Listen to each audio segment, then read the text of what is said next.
Brought to you by ITIL।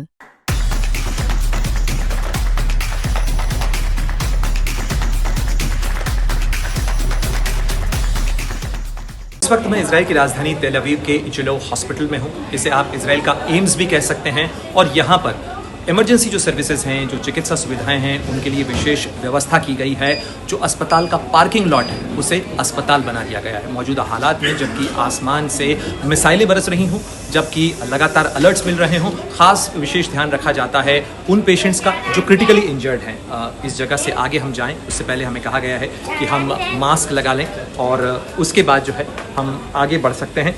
और चूँकि यहाँ पर क्रिटिकली जो इल पेशेंट्स हैं वो इस जगह पर मौजूद हैं और उनकी सुविधा के लिए यहाँ इंतज़ाम भी किए गए हैं। देखिए, ये अस्पताल का पार्किंग लॉट है, लेकिन अब इसे बना दिया गया है करीब 800 बेडेड हॉस्पिटल। और जो इस बहुमंजिला अस्पताल के जो डिफरेंट वार्ड्स थे, जहाँ पर कि गंभीर रूप से जो उपचार के लिए जिनकी ज़रूरत थी, ऐसे जो रोगी हैं, ऐसे जो पेशेंट्स हैं, उनको यहाँ पर शिफ्ट किया गया है। और यहाँ पर तमाम मॉनिटरिंग है। जिस तरीके से अस्पताल के अलग अलग कार्डियो यूनिट होती है यहाँ पर, जो कि हृदय रोग के पेशेंट्स हैं उनको यहाँ है। इसके अलावा जो कैंसर पेशेंट्स हैं उनको यहाँ पर रखा गया है। इसके साथ ही अस्पताल के अंदर जो नियोनेटल केयर है या मैटरनिटी के जो पेशेंट्स होती हैं उनको यहाँ पर रखा गया है। और इसके साथ ही अस्पताल के अंदर जो मेडिकल स्टाफ है वो यहाँ पर राउंड द क्लॉक घंटे वो तमाम जो चिकित्सा सुविधाएं हैं वो मुहैया करवा रहा है। इसके अलावा जो पेशेंट्स डिस्चार्ज किए जा सकते हैं उन्हें डिस्चार्ज किया जा रहा है। साथ ही कई बेड्स खाली रखे गए हैं ताकि और भी पेशेंट्स जो आते हैं उनको यहाँ पर चिकित्सा सुविधा दी जा सके। और ख़ास तौर पर अगर इस जगह की बात की जाए तो यहाँ पर करीब 20 लाख लोग हर साल आते हैं और इजराइल की करीब 20% आबादी जो है अस्पताल के अंदर उपचार के लिए आती है। तो आप अंदाज़ा लगा सकते हैं कि कितना बड़ा और महत्वपूर्ण ये हॉस्पिटल है।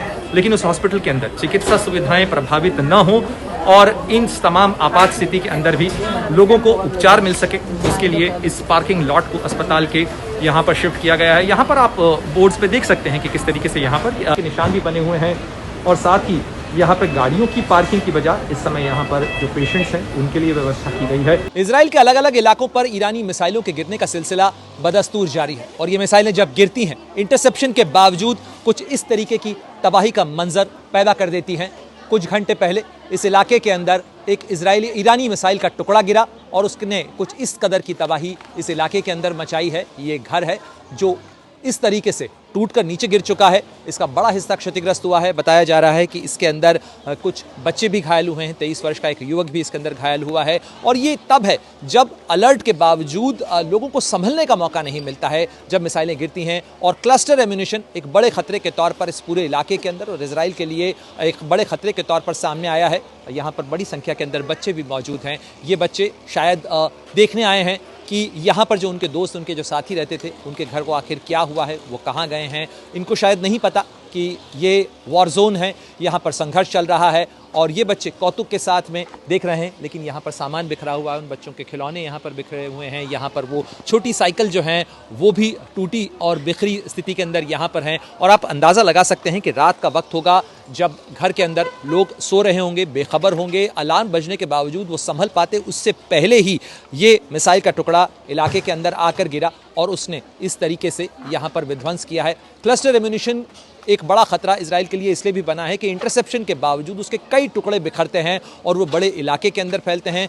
मध्य इजराइल का ये रमतगन का इलाका है और इस इलाके के अंदर पिछले कुछ दिनों के अंदर कई बार इस तरीके के हमले हुए हैं, इस तरीके के वार हुए हैं। और ये जो इलाका है ख़ास तौर पर रिहायशी इलाका है, यहाँ पर आम लोगों के घर हैं और ये ऑर्थोडॉक्स जो ज्यू आबादी है उसके लिए काफ़ी महत्वपूर्ण इलाका है और उनके यहाँ पर घर हैं। आप देख सकते हैं कि यहाँ पे कितनी संख्या के अंदर केवल रिहायशी इलाका ही है। और चाहे हम उत्तरी तेल अवीव में हुए मिसाइल हमले की बात करें या रमतगन के इस इलाके में हुए इस मिसाइल हमले की बात करें, इन सभी जगह पर रिहायशी जो इलाके हैं, जो आम लोगों के घर के इलाके हैं, वो किस तरीके से निशाना बने हैं, ये उसकी गवाही देती हुई तस्वीरें हैं।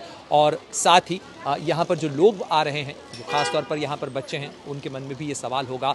यहाँ पे जो लोग हैं उनके मन में भी ये सवाल है कि अगर ये जंग इसी तरीके से चलती रही तो हो सकता है कि अगला घर उनका हो सकता है।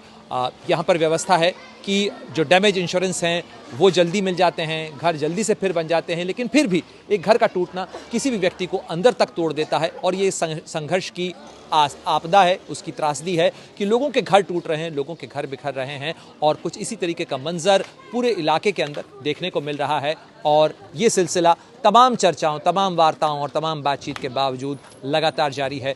कुछ घंटों के अंदर रह कर जब अलार्म बजते हैं, लोग बंकर्स की तरफ दौड़ते हैं, लेकिन उसके बाद जब वो बाहर निकलते हैं तो कई बार इस तरीके की तस्वीरें सामने आती हैं जो बताती हैं कि ये जंग अभी भी जारी है और अभी भी लोगों के घर तोड़ रही है, लोगों की जिंदगियां तबाह कर रही है।